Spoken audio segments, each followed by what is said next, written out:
ሁላችንም ከመቀመጫችን አንዴ ተነስተን ለአብርሃም ማጨብጨብ አለብን። ሰላም ጤና ይስጥልኝ፣ እንዴት ናችሁ? ለዚህ ቻናል አዲስ ከሆናችሁ ሰብስክራይብ በማድረግ ቤተሰቦች እንድትሆኑ ጋብዛለሁ። ቪዲዮ ላይክ በማድረግ ጀምሩት። እንዲሁም ቪዲዮን አይታችሁ ጨርሶ የእናንተን ሀሳብ አስተያየት ኮመንት ላይ አስቀምጡልኝ። እንግዲህ ዛሬም እንደተለመደው በአዲስ ቪዲዮ ተገናኝተናል። የሰሞኑ ውዝግብ የሆነ ጊዜ ላይ ተፈጥሮ ነበረ። አምና ምናምን እንግዲህ ያው አመት አይሞላውም። በእርግጥ ከተወሰነ ወራቶች በፊት ይሄ ራሱ ነገር ተፈጥሮ ተከስቶ ሁላችንም አይተን ነበረ። ያው እንግዲህ የዛኔ በሩታም ፈርደናል ሁላችንም ማለት በሚቻል ደረጃ። ምክንያቱም ሩታ ናት አስክራ የራቁት ቪዲዮ የያዘችበት ምናምን ብለን ነበረ። ዛሬም ያ ነገር ተደግሟል ማለት ነው። ነገር ግን ይሄ ነገር እውነት ነው ወይ? የዛኔስ ሩታ ስላሰከረችው ነው ወይ የራቁት ቪዲዮ የያዘችበት? አሁንስ ያ ነገር እየተደገመ ስለሆነ ማለት ነው። ስለዚህ የምር ሩታ የዛኔ አስክራው ነበረ የራቁት ቪዲዮ የያዘችበት ወይንስ ራሱ ወዶ ፈቅዶ ሩታ ጋር ማደር ፈልጎ ሩታ ጋር ሄዶ ነው እንደዛ የሆነው የሚለው ነገር ዛሬ ላይ ሆነን ስናስበው እንግዲህ ሁላችንም ጋር ጥያቄ የሚያስነሳ ነገር ነው። ምክንያቱም ያ ነገር ራሱን ደግሞ ዛሬ አይተነዋል ማለት ነው ከፍቅር ጋር። ባለፈው እንግዲህ ከፍቅር ጋር መኪና ውስጥ ሲሳሳሙ ምናምን ተይዞ ነበረ። ያንን ቪዲዮ ለማስተባበል እንግዲህ ምንም እያደረግኩ የነበረውን ነገር አላውቅም። ፍቅር ጋርም እንዴት አልጋ ውስጥ ራሱ እንደገባው አላውቅም ምናምን እያለ ባለፈውም ሲናገር ሰምተነዋል አብርሃምን። አንዳንድ ጊዜ ልጆች አይደለንም ሁላችንም። የእናንተን ቪዲዮ የምናየው ሰዎች በሙሉ ህፃናት ልጆች አይደለንም እና በዚህ ልክ ሰውን ለማሞኘት ማሰባችሁ በራሱ በጣም ነው የሚያስቀው። እውነት እንነጋገር ከተባለ ያኔም እንግዲህ ፍቅር ጋር መኪና ውስጥ ሆነው ቪዲዮ ሲያዝባቸውና ሲለቀቅ ሁለት ሀሳቦችን አስቀምጠን ነበር። አንደኛ የምር አብርሃም ከፍቅር ጋር እንደዛ እያደረገ በድብቅ ተቀርጾ ተልቆባቸው ሊሆን ይችላል። ሁለተኛ ደግሞ ራሳቸው የሆነ በቃ አይዲያ ለመፍጠር የሆነ አጀንዳ ለማስነሳት አስበው በድብቅ የተቀረጸ አስመስለው ቀርጸው ለቀውት ነው ብለን ነበረ። ያው እንግዲህ ሁለተኛው ሀሳብ አመዝኗል ማለት ነው። ያው ራሳቸው ናቸው ሆን ብለው ፍቅርና አብርሃም መኪና ውስጥ በድብቅ እየተሳሳሙ እንደነበረ አስመስለው የለቀቁት ራሳቸው ናቸው። ያም ሆነ ይህ አብርሃም ምንም ነገር አላውቅም ምንም ነገር አላስታውስም እያለ ነበር። እንግዲህ ባለፈው መኪና ውስጥ እንዳየነው ከፍቅር ጋር ያንን ነገር ካደረጉ በኋላ ፍቅር ወርዳ ስትሄድ እሱም በስርዓት ቻው ብሏት መኪናውን አስነስቶ እየነዳ ሲሄድ አይተናል። ስለዚህ አብርሃም ሁሉንም ነገር ፍቅር ጋር ያደረገውን ነገር በሙሉ አላውቅም ደንዝዤ ነበረ ምናምን የሚለን ከሆነ መንጃ ፈቃዱን የያዘው አካል መንጃ ፈቃዱን ሊቀበለው ይገባል ማለት ነው። ምክንያቱም በደነዘዘ መንፈስ ነው እየነዳ ያለው። ስለዚህ ብዙ አደጋዎችን ሊያደርስ ይችላል አብርሃም። ስለዚህ ምንም ነገሮችን ሳያውቅ ከሆነ እንደዛ እያደረገ የነበረው መንጃ ፈቃድ የያዘው አካል አብርሃምን ቀርቦ ሊያነጋግረው ይገባል። መንጃ ፈቃዱንም ሊነጠቅ ይገባል ብዬ አስባለሁ ከነ መኪናው ማለት ነው። ምክንያቱም ብዙ ሰዎች ላይ አደጋ ሊያደርስ ስለሚችል ወይ ደግሞ ብዙ ጊዜ አብርሃም ከቀልቡ ስለማይሆን ማለት ነው። እንግዲህ ትላንትናም ፍቅር ስትናገር እንደሰማ ነው አብርሃም ለሁለት ቀን ከቀልቡ ጋር አልነበረም፣ አሁን ወደ ቀልቡ ተመልሷል ብላለች። እንግዲህ የአብርሃም ቀልብ የት ሄዶ እንደሚመለስ ሁላችንም አናውቅም።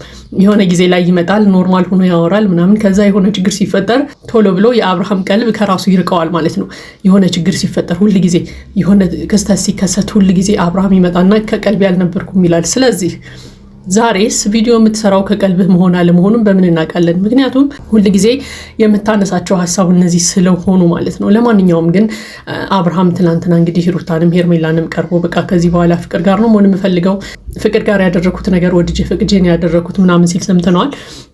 ያው ደጋግሞ ራሱ በራሱ አንደበት ራሱ በቃ ፍቅርን አንቺ የነገርሽኝን ነገር ተናግሬያለሁ፣ አንቺ እንድናገር የምትፈልጊውን ነገር ተናግሬልሻለሁ ምናምን ሲላት ነበር። ስለዚህ ያው ባለፈው በያዘችበት ራቁት ቪዲዮ ምክንያት እንደሆነ ሁላችንም እናውቃለን፣ ይሄ ግልጽ ስለሆነ ማለት ነው። ነገር ግን ይህች ነው ቃል በቃል ከአሁን በፊት ደግሟት ነበር። ሩታ እንግዲህ የዛኔ ቪዲዮ ይዛበት ፎቶ ይዛበት በነበረ ሰዓት አብርሃም ቀጥ ብሎ ሄርሜላ ጋር ሄዶ እንግዲህ ሄርሜላን ከዚህ በኋላ ከሩታ ጋር ነው መሆን የምፈልገው፣ አንቺ ጋር ያለኝ ግንኙነት እዚህ ላይ ያበቃል ምናምን ሲላት ስለነበረ ማለት ነው። ስለዚህ አንዳንድ ጊዜ በቃ ወቅታቸውን እየጠበቃቸው አይዲያዎችን ራሱ ባትደጋግሟቸው ጥሩ ነው የሚል እምነት አለኝ። ለማንኛውም ግን አሁንስ ሄርሜላ ትቀበለዋለች አብርሃምን አትቀበለውም የሚለው ሌላ ጥያቄ ነው። ምክንያቱም ባለፈው ሄርሜላ ራሷ ፎክራ ዝታ ምናምን ነበረ የወጣችሁ ታስታውሱ ከሆነ ከዚህ በኋላ ላይ አልፈልግም፣ ወደ እኔ ህይወት እንዳትመጣ፣ እናንተ ባለጌዎች ናችሁ ምናምን ብላ ሰድባቸው ሂዳ ነበር። ዛሬ ደግሞ መታለች። ዛሬ ከመምጣቷ ደግሞ በጣም የሚገርመው ነገር አብርሽን እናንተ ለብቻችን ማውራት አንችልም ነበር ለብቻችን ብታናግረኝ ምናምን እያለች እንግዲህ ተለሳልሳ ስታወራው አይተናል ማለት ነው። እና ይሄ በጣም የሚያስቅ ነገር ነው። ምክንያቱም እንደዛ ፎክሮ የሄደ ሰው ወይም ደግሞ በላዩ ላይ ቺት የተደረገበት ሰው በዚህ ልክ ተለሳልሶ መጥቶ አብርሽ እኔ እናንተ ለብቻችን እናውራ ምናምን ብሎ ሊያወራ አይችልም። በፍጹም ማለት ነው። ስለዚህ ሄርሜላ እንግዲህ ያንን ነገር ስታደርግ አይተናል። ዛሬ አብርሃም ጋር ተገናኝተው ያወራሉ በእርግጠኝነት። ስለዚህ ይቅርታ ይጠይቃታል። ሁሉንም ነገር ሳላቅ ነው የተደረገው፣ እኔና አንቺን ለማለያየት አስበው ነው ያደረጉት ምናምን ብሎ ብዙ ነገሮችን ያወራል። ምናልባትም ሩታና ፍቅር ናቸው ተነጋግረው ይህንን ነገር ያደረጉት ብሎ ሊያሳምናት ይሞክራል። ሄርሜላም ትቀበለዋለች። በቃ ይሄ የምናየው ነገር ነው። ዛሬ ባይሆን ነገ ከነገ ወዲያ የምናየው ነገር ነው። ሄርሜላ አብርሃምን ትቀበለዋለች። ይቅርታውን ትቀበለውና አብረው ይሆናሉ። ከዛ ፍቅር ጋር ያለውን ፋይል ደግሞ በሆነ ምክንያት ይቀማታል ማለት ነው። ለማንኛውም ያው እንደዚህ እያሉ ነው የሚቀጥሉት። የሆነው ሆኖ ግን እስከዛሬ ድረስ በመጣ ነው ባየነውም ነገር የተረዳነው ነገር ቢኖር ፍቅርን ተዋት። ምናልባት ፍቅር ለበቀል ሊሆን ይችላል የቀረበቻቸው። ምክንያቱም ባለፈውም ልጅነቴን ቀምታችሁኛል፣ ሁላችሁንም ነው የምበቀላችሁ ምናምን እያለች ነበር። ፍቅር ለበቀል ሊሆን ይችላል የቀረበችው። ነገር ግን እርግጠኛ ሆኜ የምነግራችሁ አብርሃም ሄርሜላንም ሩታንም ቀርቦ ሁለታችሁንም ላግባ ቢላቸው ራሱ እሺ የሚሉ ሴቶች ናቸው። ምክንያቱም ለራሳቸው ክብር የሌላቸው ሴቶች ናቸው ሁለቱም ማለት ነው። ከአብርሃም ውጪ መተንፈስ የሚችሉ እስከማይመስላቸው ድረስ የአብርሃም ግርግር ስር የሚሉ ሰዎች ናቸው ሁለቱም፣ ሄርሜላም ሩታም ማለት ነው። ስለዚህ ሁለቱም ሴቶች ከራሳቸው ክብር አልፈው እንደውም ሴቶች ተብሎ ራሱ በእነሱ ስም እንዲጠሩ ያደረጉ ሰዎች ናቸው፣ እንድንጠራ ያደረጉ ሰዎች ናቸው። ስለዚህ አንዳንድ ጊዜ የሴትነት ክብር የሚባል ነገር አለ። ሰው በላያቸው ላይ የማገጠባቸው ራሱ ሄደው እሱን እንደገና የራሳቸው ለማድረግ የሚጣጣሩ አይነት ሴቶች ናቸው። ስለዚህ ይሄ ስብዕናችሁ እጅግ በጣም የሚያስጠላ ስብዕና ነው፣ እውነት እንነጋገር ከተባለ። ስለዚህ ለራሳችሁ ክብር ቢኖራችሁ መልካም ነው። አብርሃም እንደዚህ የሚያደርገው ልባችሁን ስለሚያውቀው ነው። በቃ ምንም አያመጡም ብሎ ስለሚያስብ ነው። ምንም እንደማታመጡም ደግሞ አብርሃም አይደለም እኛም እናውቃለን። ምክንያቱም ነገ አብርሃም ተለሳልሶ መጥቶ ሄርሜላን ይቅርታ ቢጠይቃት በደንብ ነው የምትቀበለው። ሩታን ሄዶ በቃ ከዚህ በኋላ ልጃችንን እናሳድግ፣ ያለፈው ነገር ይቅር፣ በቃ ይቅርታ ምናምን ቢላት እሺ ብላ በደስታ ሩታ እንደምትቀበለው የታወቀ ነው። ስለዚህ ሴቶቹ መጀመሪያ ለራሳችሁ ክብር ቢኖራችሁ የተሻለ ነው የሚል እምነት አለኝ። አብርሃም አሁን እንግዲህ እንደፈለገ እየሆነ ነው።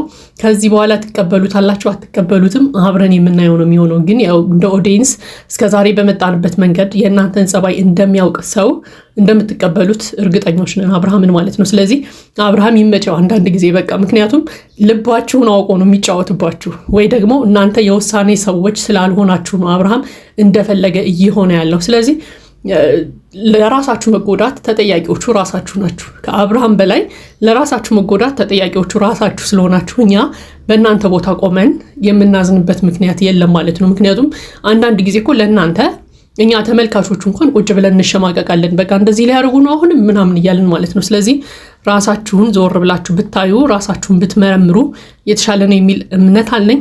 ለማንኛውም ግን አንዳንድ ጊዜ የምትሰሩት ቪዲዮ የምታስተላልፉት ነገር ምንም ትምህርት የሌለው ትውልድን የማይቀርጽ ነገር እንደሆነም ደግሞ በዚሁ መናገር እፈልጋለሁ። ለማንኛውም ይሄ የኔ ሀሳብ አስተያየት ነው። የእናንተን ሀሳብ አስተያየት ኮመንት ላይ ያስቀምጡልኝ። ለዚህ ቻናል አዲስ ከሆናችሁ ሰብስክራይብ በማድረግ ቤተሰቦች እንድትሆኑ ጋብዛለሁ። ቪዲዮ ላይክ በማድረግ አበረታቱን። መልካም ጊዜ ይሁንላችሁ።